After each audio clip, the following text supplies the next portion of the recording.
কারণ যাদেরকে বাংলাদেশের মানুষ দাঁড়িয়ে দিয়েছে, অস্বীকার করেছে, তাদেরকে ত্যাগ করেছে,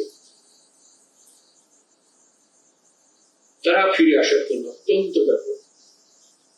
প্রতিটি দিন তাদের জন্য মূল্যবান। দেরি হলে তাদের জন্য অসুবিধা। সেজন্য আমাদেরকে শক্ত থাকতে হবে, মজবুত থাকতে হবে, এবং আমরা যেগুলো আলাপ করছি সেগুলোর মতভেদ থাকবে, কিন্তু আমরা এর অর্থ নয় যে আমরা একত্র নই, আমরা একত্র থাকবো। এদিক প্রথম পর্বের আরেকটা অভিজ্ঞতা হল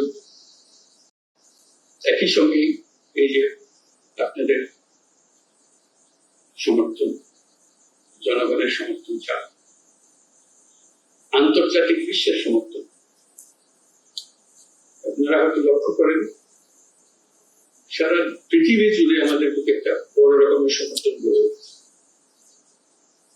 যে কারণে অপরপক্ষ সুবিধা করতে হচ্ছে, পদে পদে ব্যাহত হচ্ছে। যেখানে যাই বহু গল্প রচনা করেছে, গল্প থেকে ভাবতেছে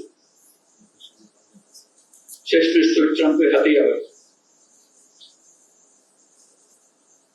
সে গল্প চালাতে গিয়ে চালাতে